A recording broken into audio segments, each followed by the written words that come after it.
Hello, everyone. Welcome to today's podcast. My name is Sasja, and I'm career and life coach.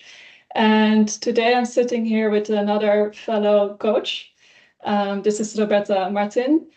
And I just want to give a few minutes to her to introduce herself and share what she does. Great, thank you. So I'm a holistic life coach. I've been doing that for the past 1 year, and I chose this because I really love working with the entire human being. So body, mind, and spirit, whatever the person in front of me is bringing to the table, we can actually get in touch with that. And I chose this because past experiences that have happened to me have brought me to this point where I realized that it's not it's not really enough to focus on only what we think and what our mind is telling us. And I found these different ways of connecting with myself. And I'm bringing all this kind of meditation and embodiment practices in my work with the clients, and this is really connecting them to their body and to their soul as well. Oh, nice. Sounds very interesting. Yeah. And I think there's many topics that we can talk about together today. But for today, we chose one topic that we both like to talk about. And that is connecting to your inner wishes and recognizing those inner wishes. So I just start off with the first question, of course. What do you think are the inner wishes, or how do you recognize those inner wishes? I think that these inner wishes are actually coming from when we are born. It's not something that we develop along the way, but it's something we actually come into this life with. If you know the work of Brian Weiss, he's talking a lot about how we live different lives, how we embody ourselves, let's say, in different lives, for that our soul is experiencing and learning different lessons. So I believe that our inner wishes are very much connected to this kind of lessons that we have to learn and experience that we have to have in this life. And it's something that we come into this world with, but also, during our life, when, we start with childhood, parents are starting to tell us, how to see the world from their perspective, from considering their dreams and their perception of life and maybe their traumas or whatever they had. So we start building a bit ourselves with these things, that our parents are, it's not like they want to make us harm. They want to give everything to us. So even though sometimes they want to give everything to us, it's really their perception of the world. So they're a bit building up some walls around us. And because we want to belong, and I think this is a very important human need. We want to belong, and this sometimes makes us just act in a way that we can belong. Yeah. So then when our parents say you need to do it like this, then you comply and you do it like this because you want this belonging with your parents. And then you go to school, and then you have your own small community at school, and then in society when you get a job. It's like a lot of walls that we're bringing on top of that. I like to picture it like building walls and walls around your heart, right? So then you end up an adult and you figure out, okay, I don't really know what my wishes are anymore. I'm here in this life, I'm doing everything right according to what everyone else was telling me, and I don't really remember what my wishes were. And I think this is where the point where my clients come to me, when they don't really know what am I supposed to do next? What do I really want? Because they build all this like different reality for themselves. That's it. Wow, you shared so much already in that answer. So I really liked what you said about like you already basically come into this life knowing what your inner wishes are Yeah. in the beginning. And I think to reflect on that is also very much linked to your strengths, your unique strengths already, what automatically comes to you when you're coming to this life. It's these gifts that have been given to you. And I would say it also links to what you truly are excited about, what you're passionate about. So things that come naturally to you and where you feel energized and excited about. But like you said, these walls that we create for ourselves that as we grow up, family, other people's wishes, the environments that we grow up in, they all kind of distract us from our own inner wishes. And as we grow older, we sometimes lose the connection to ourselves and what those inner wishes are, because we're only focusing on what other people want from us instead of what we want for ourselves. And like you said, it can be very difficult to recognize then what is actually my inner wish and what is being put on me from outside. Exactly. And what I also would say is that many times when we are younger, we are more living from an ego-centric side. It's normal that we want to experience life. As we grow older, we need to learn the lessons as well. I can reflect from my own life that I was, also in these stages where I wanted to experience like a lot of the nice things with a good salary and the nice trips and the nice fancy cars and clothes and whatever I could afford. But in the end, it was a nice experience. But I also realized that it wasn't going to make me happy for a long time, maybe for a few weeks. But afterwards, it wasn't fulfilling me. It wasn't exciting me. So for me, that was a big lesson as I grew older, that those are actually not really what is important to me. Those are not my inner wishes, but more things that I thought I wanted, but actually I don't really care so much as I thought I cared. Yeah. So as we grow older, that we learn also for ourselves that what we think is important to us is actually not that important. And that it's also something that comes over time. What do you think about that? I totally agree with that, because I had a similar experience. I was really focused on career, on climbing the ladder, working in corporate. I moved to Switzerland some years ago just for this, to live a better life. I think everyone who comes to Switzerland wants to live a better life. But for me, it was losing my parents that was actually making me take a step back and try to understand what is actually meaningful for me. Because in these therapy sessions that I had after losing them, because I needed some support to pass the grief period, I started realizing slowly that I'm not really living my own life. I was living the life that my parents wanted me to live, to really become someone important, to grow in the corporate ladder, to get married. Okay, I don't mind getting married. I love my husband, and we've been together since high school. But I follow these footsteps that everyone is taking nowadays. I think at least everyone in Western like Western Europe and like this West sides of the world, they are focused a lot on this. Like everyone, it's like you have this path that's created for you, and everyone needs to follow the same thing. And what I realized is that I didn't like this path at all. It was like I became a different person than my soul wanted me to be, right? Just because I wanted to belong, I wanted to fit into the norm of this life. And I think, my whole life I was searching for freedom and kind of thinking that, this next thing and next thing and next thing will bring me to freedom. And what I've realized in the past years is that freedom comes from within us. If you feel free inside, you can do whatever you want in the end, It's this feeling that I don't even know how to explain it in the right way. It's, there's no words to explain this feeling. But I think everyone who watches this, they can feel it in their body when they say, I want freedom.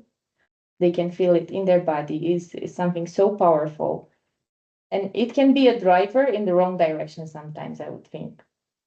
At least it was for me, because for me, it drove me like far away from my hometown, my home country, yeah, to find it somewhere. I was thinking that if I come here in Switzerland, I will find this freedom. And for a while, it felt like that, really, because I started traveling much more.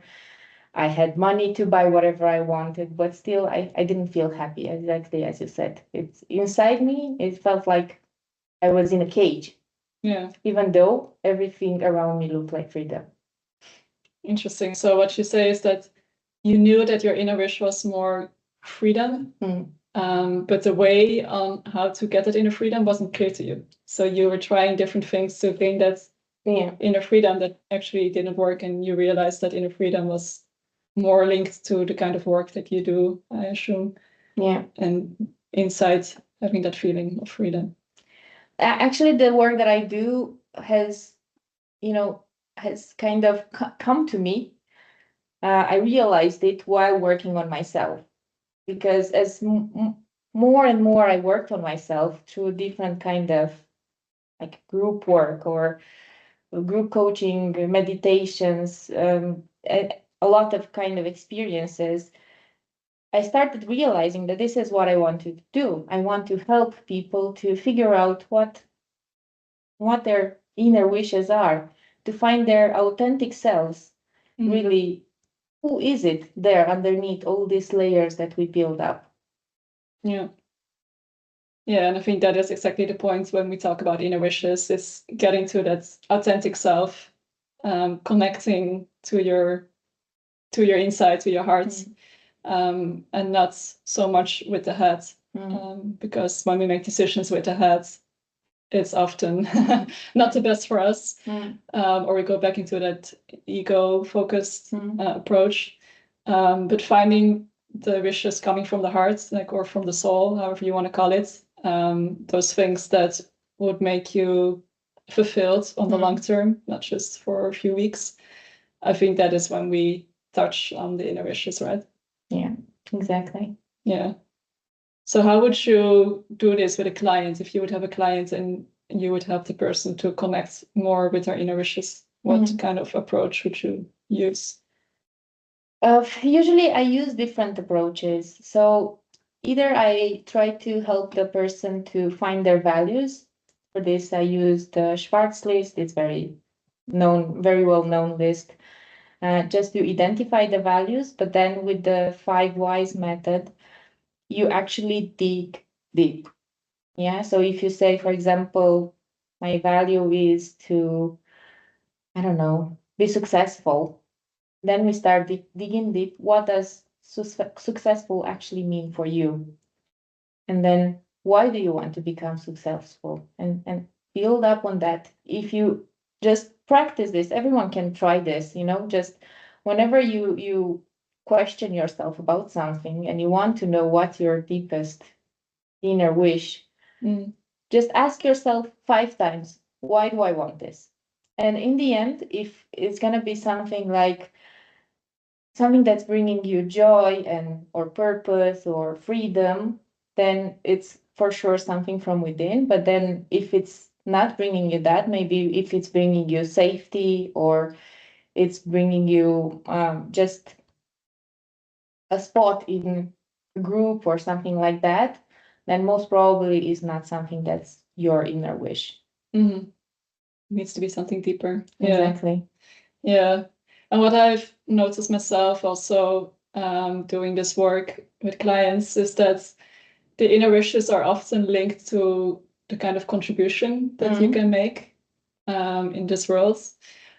So yeah, like you said, there are deeper wishes where you feel like you're really able to bring your best and contribute it in a positive way into the world. So it's kind of a bigger topic. Often it's not something small like just having more flexibility, but how are you using that flexibility to really bring something positive? For me personally, I've always felt like I wanted to have more freedom as well, more flexibility. But I think there's a reason why that was such a deep wish for me, because I feel this deep urge that I want to help people through coaching to also find the right path and stuff. And I think that through this freedom and flexibility, I'm the best able to do this kind of work. So it fits to this kind of purpose that I have.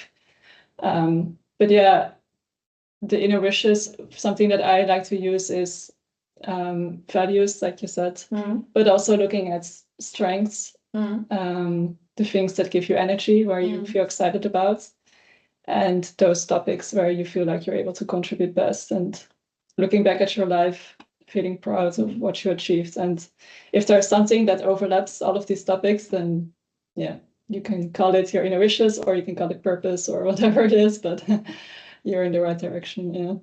Yeah. Now that you mentioned purpose a few times, another tool that I'm actually using quite a lot is Ikigai, where you actually go through what you love to do, what you're good at, what the world needs, what you think, what are these really things that you see in the world that you feel like, oh, I wish this could be fixed in the world. And then what can you be paid for? Of course, because you need to survive with, even though it brings you purpose, it also needs to bring you the money to survive and to live in today's world, I would say. But I can see, every time I'm using this tool with my clients, they're, we start with focusing very like, what are my career skills, and like, what can I do? What do I love to do? And then when we deep down, then in the end, it feels like, or at least I'm attracting this kind of clients that feel like, okay, I need to be doing something totally different than I was doing until now, Yeah. Maybe not totally different, but in a different direction.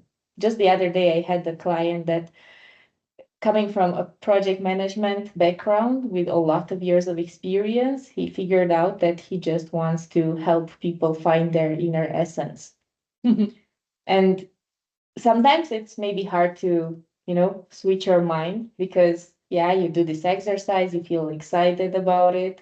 You can even maybe feel it in your body that, yeah, this is right for me. But then you get to the point of, okay, so what do I do now? Do I take a decision to change everything, or how do I implement this? Yeah. And I guess for a lot of people, that's a bit scary as well, because they feel that once they go into this topic and finding out their inner wishes, that they need to take action on it. And sometimes it can be a big action. Changing your whole career doesn't necessarily have to be. Sometimes it can also be smaller things. But yeah, I can assume for some people this is a scary thing, and they rather stay in the safe comfort zone, even though they might not be fully happy and excited about their day-to-day. But yeah, it's a big step for a lot of people. What do you think about that? Yeah, I think it is. And it was a big step for me as well, coming from more than 10 years in corporate, and when you had like a stable salary and everything, to just jump into, okay, now I'm a coach and I need to figure out how to find clients, or how to create things that clients find me. It was scary. But yeah, I think for me at least, I'm at this age where, yes, I'm married. I don't have any kids. It's my husband, and our cat.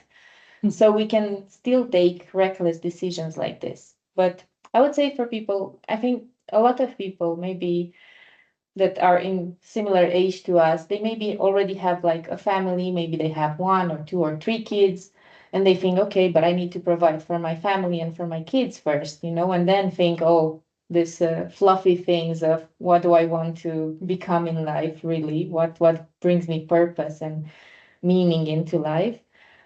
Usually I tell them to try to maybe implement 20%. Yeah, you keep on doing 80% of your life, you provide for your family and you do your job, and just start a bit. Try a little bit to find your way. If 20% of your time is allocated to something that you are really energized about, I assure you that it will at least energize you for half of the week. Yeah. So if you have like a very dull job, I don't know, I'm thinking now accounting. I don't have anything against accounting, but I'm thinking like something that you're really in front of the computer doing the same thing or similar thing every day.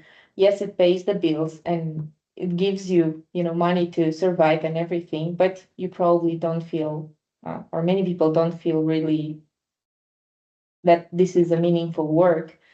Just take the 20% and then your whole life is going to change, because when you start doing this, I think you even, you tell the universe, I'm ready to have more meaning in my life. And this is changing the energy around you like that. And it's going to change everything around you, not the energy around work only, but also the energy that you bring to the family.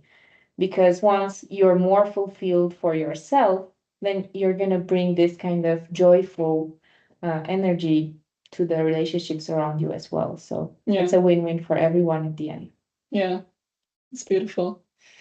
Yeah, so something that just comes up for me, I think, like we discussed, there are a lot of people that don't really know where to start, or they don't know yet if they want to do this.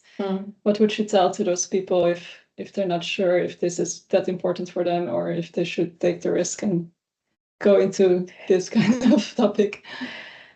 Well, I think the first question is, are you in this point where you start to ask yourself, is this really the life that I want to be living? Because more often than not, if this question keeps on coming back, it's because you need to make a change. Even if you want to acknowledge it or not, your maybe come back to your soul, your soul, your inner wishes that you were born with, keep on punching from the inside, wanting to come out.